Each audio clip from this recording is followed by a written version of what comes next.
গতকালকেই ভারতে একটা বিল পাস হয়েছে, আপনারা দেখছেন কিনা শুনছেন কিনা জানি না।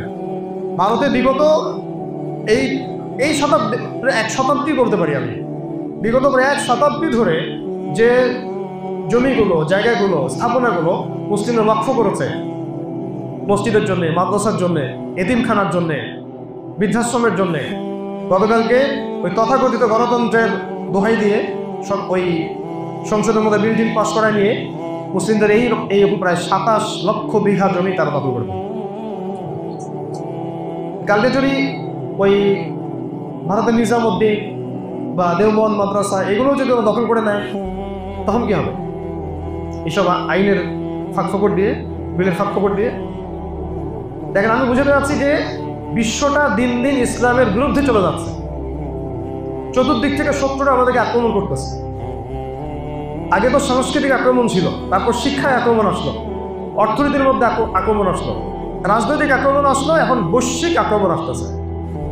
এখন যদি আমরা ছোটখাটো বিষয় নিয়ে আপোষে বিভক্ত হয়ে যাই, এই ফাত্তানদের চেয়ে বড় মনে হয় মোনাফেক বাংলার মাটিতে কেউ। আমি একটা জায়গায় আপনাকে দৃষ্টি আকর্ষণ করতে যাচ্ছি যে আমরা এখন অস্তিত্ব সংকটে পড়তে যাচ্ছি দিন দিন। সামনের দিনগুলো অন্ধকার আর অন্ধকারের মতো ভয়ঙ্কর, কি হবে আল্লাহই ভালো জানে।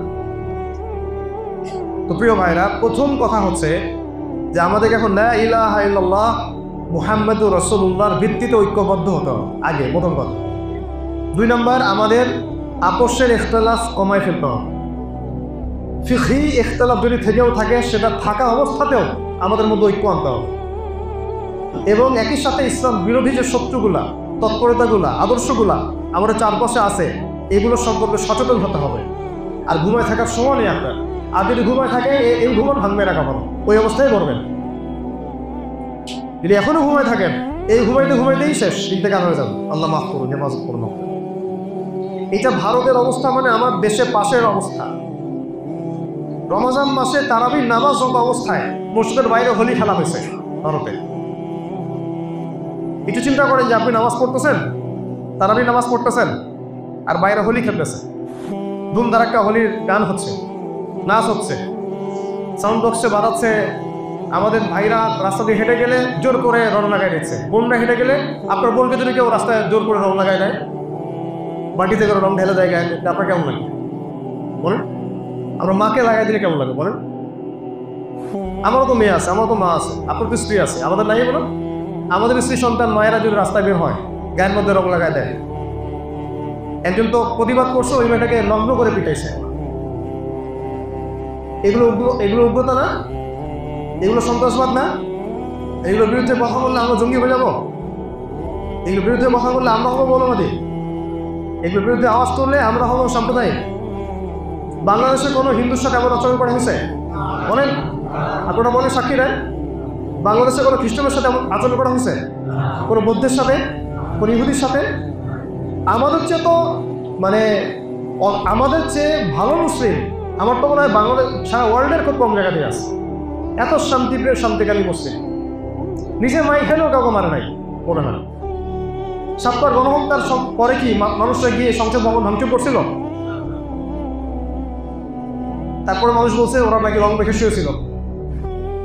যারা মরছে তাদের উপরই তো মামলা দিছে, যারা মরছে তাদের পরিবারের উপর মামলা দিছে, একটার পর একটা। মানুষ কি রাস্তাঘাটে নেমে একেবারে আন্দোলন চালাইছিল? তারপরেও এত শান্তিকামী বাংলার মুসলিম, এত শান্তিকামী। কারণ আপনারা চিন্তা করেন, রমজান মাসে এরকম একটা অবস্থায় আমাদের ভাইরা নামাজ পড়ছে পাশে, আমাদের দেশের পাশে, তখন কি ওই নামাজরত অবস্থায় এটা খুব জরুরি বিষয় হবে? 8 টাকা পড়বে না 20 টাকা? নাকি ওদেরকে প্রতিহত করাটা মূল এজেন্ডা হবে বলেন? এতটুকু কমন সেন্স যদি আমাদের না আসে, তাইলে আমরা ধ্বংসের দ্বার প্রান্তে দাঁড়ায় আছি। আমার এতগুলো কথা বলার উদ্দেশ্য হচ্ছে আপোষের ভেদাভেদগুলো ভুলে একটা উম্মাহ হন, একটা জাতি হন। মনটাকে বড় করেন, সাম্প্রদায়িক করেন না, ছোট হন। এই যে মনের প্রশস্ততা নিয়ে আসেন, অন্য মুসলিমকে ভাই ভাবতে শুরু করেন। আকীদা যাদের সাথে মিল আছে তারা আমার ভাই। লা ইলাহা ইল্লাল্লাহ যার সাথে মিল আছে সে আমার ভাই। মুহাম্মাদুর রাসূলুল্লাহ মিল আছে, সে আমার ভাই। তেরা যারা রিশতা ক্যা? লা ইলাহা ইল্লাল্লাহ, এইটাই মূল কথা। এর কথা হচ্ছে আগে আমাদেরকে সচেতন হতে হবে, আমাদের শত্রুদের ব্যাপারেও আমাদেরকে সচেতন হতে হবে। আপনারা কি মনে করছেন এটা শুধু ভারতের অবস্থা? কাশ্মীরের অবস্থাও সেই। ইন্টারনেট বন্ধ করে দিয়ে, ইলেকট্রিসিটি বন্ধ করে দিয়ে বিগত প্রায় 50 বছর থেকে ভাইদেরকে এভাবে মারা হচ্ছে, জুলুম করা হচ্ছে, বোন থেকে ধর্ষণ করা হচ্ছে। বলতে গেলে তো ঘন্টার পর ঘন্টা লাগবে। চীনের অবস্থাও সেই, উইঘুর ভাইদেরকে এভাবেই নির্যাতন করা হচ্ছে। সিরিয়াতে যুগের পর যুগ বাশার আল আসাদ এই কাজ করছে। এরপর আল্লাহ পাকের রহমতে এখন আহলে সুন্নাহ ওয়াল জামাতের হাতে ক্ষমতা আসছে। আফগানিস্তানে এরকম প্রায় 40 বছর তারা এরকম জুলুম করার চেষ্টা করছে। পৃথিবীর সবচেয়ে বড় সুপার পাওয়ারদেরকে তারা নিয়ে আসছিল। সেখানে কি আমেরিকা শুধু একা আসছিল? আমেরিকার সাথে ব্রিটেন আসছে, ফ্রান্স আসছে, ইতালি আসছে, জার্মানি আসছে, সমস্ত ন্যাটো শক্তিরা আসছে। তারপর আলহামদুলিল্লাহ আমাদের ছাত্র ভাইদেরকে তারা ঠেকাইতে পারেনি। ওদের হাতে মাইল খেয়ে এখান থেকে পালিত হচ্ছে। আমাকে বলেন, বাংলার মুসলিম জনগণকে এগুলোর জন্য প্রস্তুত?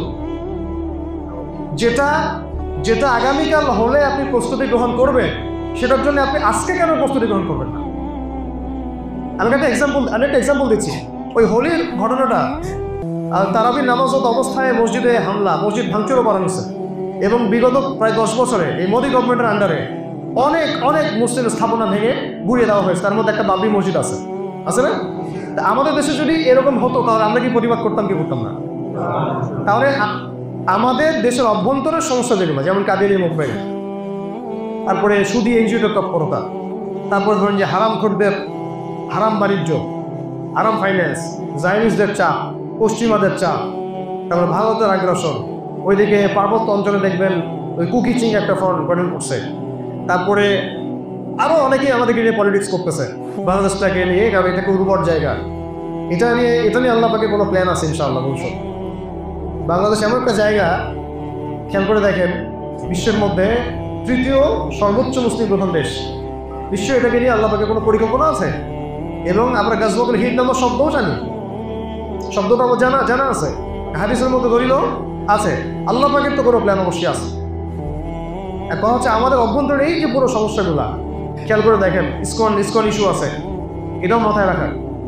ওই যে আমাদের অ্যাডভোকেট আলিফ, যাকে চট্টগ্রামের রাস্তার মধ্যে পিচাই কোপায় হত্যা করা হয়েছিল, মনে আছে? আমরা কি করে প্রতিবাদ করছি? আমরা কি তাদের স্থাপনা ভাঙচুর করছি? আমরা এরপরেও শান্তি শৃঙ্খলা স্থিতিশীলতার পরিচয় দিচ্ছি। এর কথা আছে যে একটা জিনিস যদি 10 বছর পরে হয় বলে আমরা বুঝতে পারি, জানতে পারি, কেন আমরা আগে থেকে এগুলোর ব্যাপারে প্রস্তুতি গ্রহণ করব? প্রস্তুতির প্রথম কাজটা কি হইতে পারে? কিসের ভিত্তিতে আমরা জয়লাভ করবো? মানে প্রস্তুতি মানে কি? এই পুরো বৈশ্বিক জিহাদে, বৈশ্বিক এই ব্যাটেলটাতে, এই কনফ্লিক্টে আমাদেরকে জিততে হবে। এই তো আমাদেরকে জিততে হবে, মুসলিমদেরকে জিততে হবে। এবং আমরা যেভাবে নবী সাল্লাল্লাহু আলাইহি ওয়াসাল্লামের যুগে শক্তিশালী ছিলাম, সাহাবীর যুগে শক্তিশালী ছিলাম, তাবেঈদের যুগে শক্তিশালী ছিলাম, বিগত প্রায় 1200 বছর আমরা ওয়ার্ল্ডকে শাসন করছি, ওই জায়গায় আমাদেরকে আবার যেতে হবে। এটা তো আমাদের মিশন। এখন উল্টা অবস্থা দেখছি যে না, সারা বিশ্ব মিলে আমাদেরকে চেপে ধরতেছে। তা আমরা যদি এই লড়াইটাকে এড়াই যেতে চাই, আপনি এড়াইতে পারবেন না। একটা অনিবার্য লড়াইয়ের দিকে তারা আপনাকে ছেড়ে দিবে। কারণ যেহেতু আপনার শত্রু আপনাকে মারার জন্য প্ল্যান করে রাখছে, আপনি কয়দিন পালায় বাঁচবেন সেটা আমাকে বলেন। এটা হচ্ছে পয়েন্ট। ধরেন যে আপনি একা, আর এখানে 10 জন, চারপাশে 10টা শত্রু আছে। এখন 10টা শত্রু মিলে প্ল্যান করছে আপনাকে মারবে। আপনি কয়দিন ওদের মন জয় করে চলবেন? কয়দিন ওদের পা চেটে চলবেন? কয়দিন ওদের পায়ে সালাম করে চলবেন? কয়দিন নিচে পালায় চলবেন? একদিন না একদিন তো ধরবেই আপনাকে। কমন সেন্স কি বলে, ধরবে কিনা? যেহেতু ওরা ডিটারমাইন্ড যে তারা আপনাকে গ্রাস্য। এটা আমি নিজের মাথা থেকে বলতেছি না, নবী করিম সাল্লাল্লাহু আলাইহি ওয়াসাল্লাম হাদিসে মধ্যে স্পষ্ট বলছেন, এই এমন একটা জামানা আসবে তোমাদের সামনে, শত্রুরা ঐক্যবদ্ধ হয়ে তোমাদেরকে এমনভাবে হত্যা করা শুরু করবে, এমনভাবে নির্যাতন করা শুরু করবে, যেমন করে দস্তরখানায় মানুষ খাবার খেতে বসে। যেমন করে মানুষ দস্তরখানায়, ক্ষুধার্ত মানুষরা একটা দস্তরখানায় খাবার খেতে বসে, সবাই গোগ্রাসে খাবার খায় না, ক্ষুধার্ত 10টা মানুষকে বসায় দেন দস্তরখানায়, দেখেন কি করে। ওই দৃশ্যটাকে নবী সাল্লাল্লাহু আলাইহি ওয়াসাল্লাম তুলনা করছেন আমাদের হত্যার সাথে। এইভাবে তারা আমাদেরকে মারবে। সাহাবী প্রশ্ন করেছেন, ইয়া রাসূলুল্লাহ সাল্লাল্লাহু আলাইহি ওয়াসাল্লাম, আমরা কি তখন সংখ্যায় অল্প থাকবো? আমরা কি সংখ্যায় তখন অল্প হব যে তারা আমাদেরকে এইভাবে মারবে? নবীজি বলছেন, না, তোমরা তখন সংখ্যায় অল্প থাকবা না, বরং তোমরা থাকবা সংখ্যায় সমুদ্রের ফেনার মতো বেশি।